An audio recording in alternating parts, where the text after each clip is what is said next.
Love this bit. You go past the arch with the clematis, which actually taken off since I was last here. That's awesome. But you come around the corner and you never quite know what you're going to see. Even though, wow. Okay.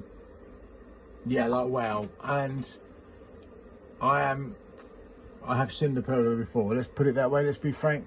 But I haven't seen it set off with planting quite the way it's starting to become now. Yeah, that's pretty special. I like that. Yeah. So, let's go a little closer. Would you not want to be sat with a drink of your choice on that sofa, able to enjoy the garden? The garden actually that you'll have had a share in the design of, because we actually work with our clients. We don't do everything. We check in with them all the way through. Pretty awesome. Water, sound of water. Now there's reasons why we had to put the pond where we did, but we wanted to kind of combine it with the pergola, and it's worked perfectly. You know, water is so relaxing. It's pretty awesome. So just past the Mahonia, and if we come into this bed here, well, we have got jasmine, we've got roses, we've got hostas, we have ceanothus, 2 hibiscus. And look at that, that's starting early this year. It's probably all the rain. Pretty amazing. And a penstemon. That's one of the last, to be fair. Should mention, we're in August. Summer's done most of its stuff. We've had a lot of rain, as we know. But, yeah. Hey, they just love a dusky, pale rose. Absolutely beautiful. There's a fig tree in the back there. Wow. So, we come up to the table. We sat here a couple of years ago almost with our clients, and we talked about what they wanted to do in the garden. We talked about the problems that they had to address and how they wanted to, or how they wanted me to kind of sort them out, which we duly did.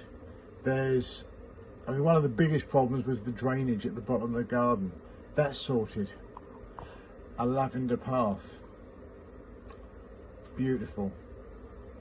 In fact, our clients have just actually told us that she's now retired and she's spending an awful lot of time in her garden. She's really pleased with the fact that she's got somewhere fantastic that she can spend her retirement. It's kind of part of her retirement gift to herself. So jasmine there again, an apple tree, and there's a fair few apples, and well, that's what you want from an apple tree, surely. Hydrangeas, some Solomon's seal. So yeah, run again. Above the hydrangea, there's some beautiful, beautiful red roses. That's pretty awesome.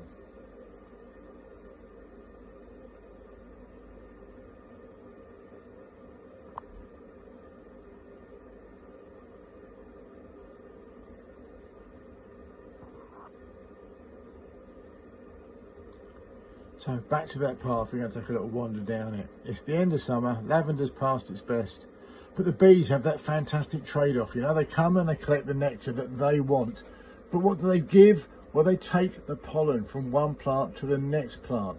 So they take some food, but they give life. That's the trade that nature advises, and I think that's pretty awesome. Now, as I mentioned, there was a bit of a kind of drainage issue, and the water used to flood down to the bottom of the garden, which is why we had to put the pond in. But there's, I say, that slope, we've just leveled that out with a gentle little formal brick wall, which kind of gives the garden a little bit more formality than it would have had otherwise. And it also gave us that great opportunity to raise the level of 1 or 2 of the beds. So that's kind of pretty cool as well. We're kind of spaced the planting out here so that you actually kind of notice each one individually.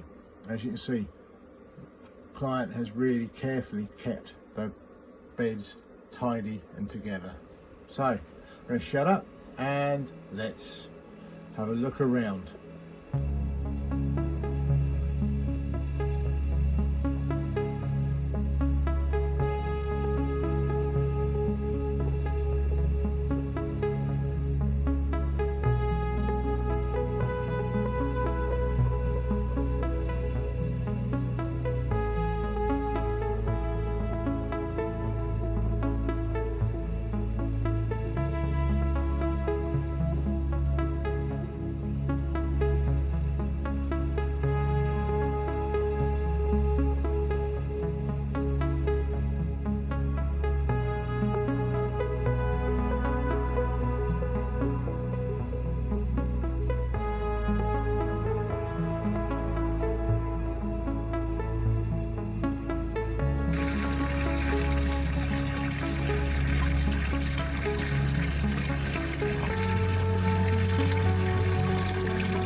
I just love the way that that water seems to drop in an almost perfect V. Look at that.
We actually put the pond at the far end of the garden was because there used to be a drainage issue. All the water used to come down the bottom and sit there. So we thought, well, let's actually make that into the area that is the pond. We wanted to put the pergola there, and it kind of killed two birds with one stone, if you like. There's also a big drainage container under the ground. So there you have it. That's Simple Life Garden Designs. If we can design something like this, or completely different, come to that, for you, then please let us know. We'll have a sit and we'll have a chat. All right, thank you very much indeed. That's Simon, Simple Life Garden Design, simply brilliant garden designs. Never let you go.